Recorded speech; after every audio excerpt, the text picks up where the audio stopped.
in the media writ large about what's going on with the Israelis and the Gaza operation. And the term World War III and concerns of a broader regional conflict are everywhere. No, just no. There's not a single third country that is likely to get involved in this, much less a real country like China or Russia. So let's start close to the situation, explain what's going on, and then build out. So when Hamas launched their operation, I guess it's almost 2 weeks ago now. 2 weeks ago, yeah. They caught the Israelis with their pants down. Looking at Gaza should have been the primary goal of an Israeli intelligence, and it has been for 20 years. It's the only real security threat that they face, and they share a border with it. And every text message and cell phone call that is made in Gaza goes through an Israeli cell tower. So they should have all the tools, and we know that they have people on the ground. We know that they've been embedded within the system, and they failed utterly. So the only solution they have for rooting out Hamas is to go into the Gaza Strip and go house to house through an area twice the size of the District of Columbia with a population of 2.3 million and physically rip up everything from the roots. And that is a process that won't take weeks or months. That will take years. And when they're done, they will then have to decide if they want to stay and occupy and run it themselves, which they really don't want to, or they leave and just let the next generation of whatever the replacement is for Hamas grow up. It's an ugly situation, but it is a tempest in a teapot.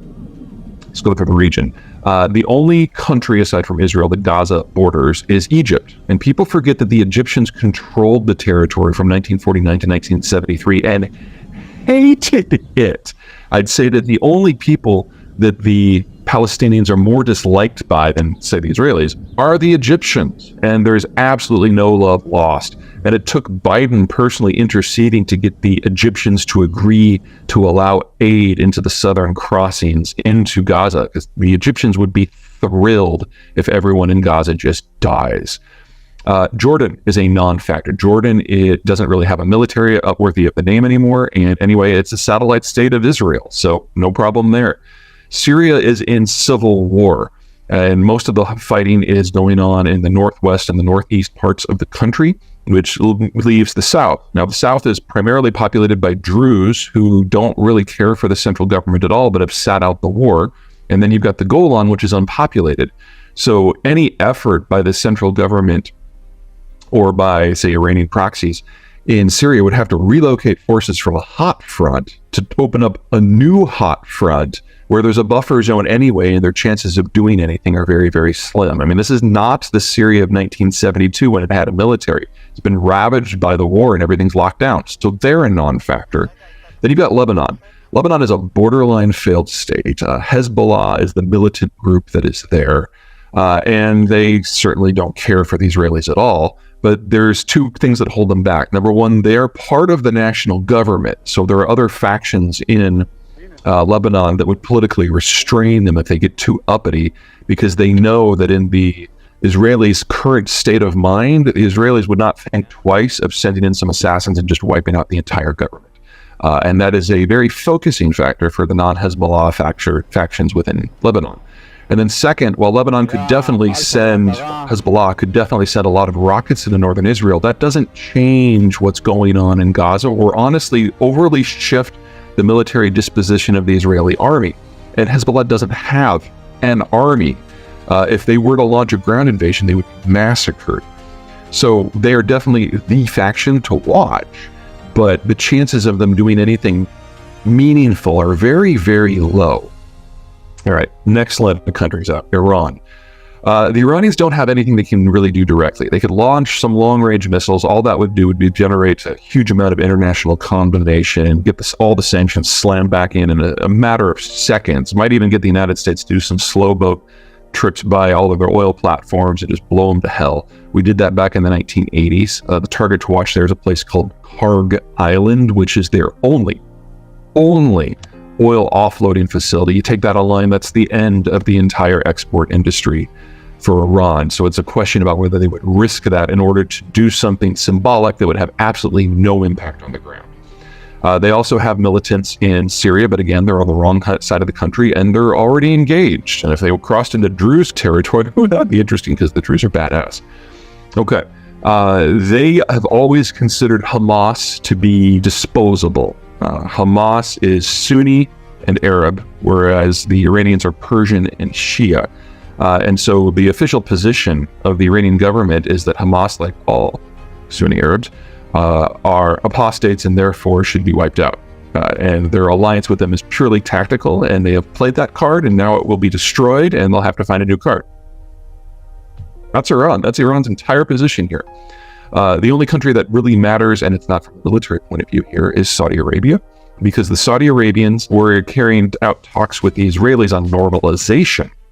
The idea would be that if you can get the major Arab states to recognize the existence of Israel, then eventually you'll have this Arab wall versus the Iranians, and it doesn't matter what the Americans think anymore because it's all taken care of. The debate here is whether to continue with those talks. There's a generational split in Saudi Arabia. The older generation, the King Salman, likes the idea of championing the Palestinian cause and would think that if we're going to normalize, we should get something of real substance for the Palestinians. Maybe it's more control of the West Bank. Maybe it's more self-governance. Maybe it's more money. Maybe it's official statehood. They're flexible in what that thing is as long as it's real. And then you've got the younger generation of the Crown Prince, Mohammed bin Salman. He's the guy who likes to dismember and barbecue journalists, who couldn't care less about the Palestinians. He just wants them to all go away so he can get on with reshaping the region under his leadership. Think of King Salman as the CEO who spends a lot of time fishing, and Mohammed bin Salman, the Crown Prince, as the COO who actually runs the shop.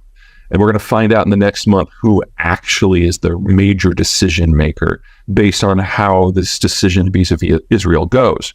But no one in Saudi Arabia is talking about resurrecting the sort of policies that Saudi Arabia enacted back in the 1970s when they created OPEC and basically shut down global oil markets until Israel was punished.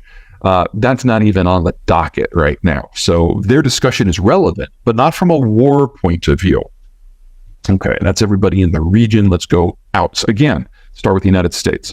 We are not going to be putting boots on the ground in Gaza or Israel in order to fight this conflict or help the Israelis with the cleansing operations. That has never been something the U.S. has ever considered in any age, in any war in this region, or any war that involves Israel in this region. Sorry, very important detail.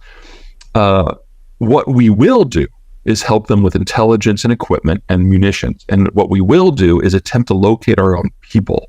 The Israelis have at least 100 of their citizens have been kidnapped and taken back into Gaza. There's at least a dozen Americans. And the Israelis and the Americans have very, very different views when it comes to hostages. The Israelis treat it as a non-factor because they have limited resources. And if they allow their citizens to be kidnapped and allow that to dictate policy, they're always going to be on the back foot. But the United States, number one, has a lot more resources to throw at this if it wants to. And number two, there's a social contract between the American citizenry and its population. Whoever you are, wherever you are, whatever you've done, whoever has you, we will come for you. But first we have to find you. And so the reason that we've got an amphibious assault group, an MEU, streaming into the area is so that the Marines and the Special Forces have a platform to operate from. And there's already very credible information that some special forces are already on the ground in Israel liaison with the Israelis on intelligence issues. Hopefully they'll be found.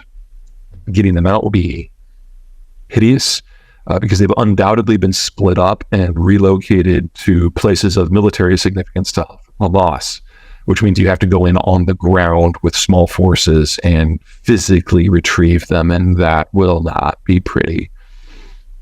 All right, what else? Okay, so that's the United States. Let's talk China. China can't deploy ground forces past Singapore. I mean, their Navy just doesn't have range. And in a question of Gaza, it's just a political issue of what makes the United States look bad. And what we're seeing here is an outcome of the catastrophic decisions that the Chinese have made over the last 5-10 years in managing their own political system. Chairman Xi has executed the messenger so many times that no one will bring him information, and he's making decisions in the dark, and the bureaucracy has kind of run wild trying to make the cult of personality happy. So they've sided firmly with the Palestinians so far, which is making a lot of people take note. Under normal circumstances, I would say that the Chinese have no interest in partnering with Iran because they're the world's largest oil importer, and the Saudis are the world's largest oil exporter. And so they would sell out the Iranians in a heartbeat if it meant they could get a better deal with the Saudis over the long run. The concern with saying that firmly today is that decision-making in the Forbidden City has collapsed so completely that it's not even clear what degree to which Xi is personally aware of what's going on in the Middle East at all. I'm guessing he knows more than he normally would because Putin was just in town as part of the Belt and Road Summit, and he probably got an earful and probably requested some more information for himself. But the capacity of China to play in this field is ridiculous. And them siding with the Palestinians when they're more dependent upon the Arab states for their energy security is something that has been noted in Riyadh and Abu Dhabi and in Kuwait City and all the others. The Chinese are dramatically out of touch. But regardless, they don't have the capacity to put boots on the ground in this region. And then finally, you've got Russia. I don't know if you guys have noticed this, but the Russians are in a war in Ukraine that is using all of their military bandwidth. And they're having a hard time operating in the Black Sea, and they can't get forces out of the Black Sea at wartime under a treaty called the Treaty of Montreux. So they could like fly them commercially. Where would you fly them to? Can't go to Jordan, can't go to Israel, can't go to Egypt. Okay, yeah, you'd have to fly a commercial jet over the area and then parachute out the emergency. I mean, just ask. Okay, so there is no one who is going to be sending troops into any sort of meaningful military operations there. This is between Hamas and the Gazans and Israel, and that's it. Economically, there's nothing in play here. This region, Israel, Palestine, produces nothing, transits nothing, and consumes very little. There's not an oil story here. There's not a lithium story here. There's not an agricultural story here. There's a horrible cleansing operation that's about to begin, and that's enough. But that doesn't mean escalation is going to happen at all.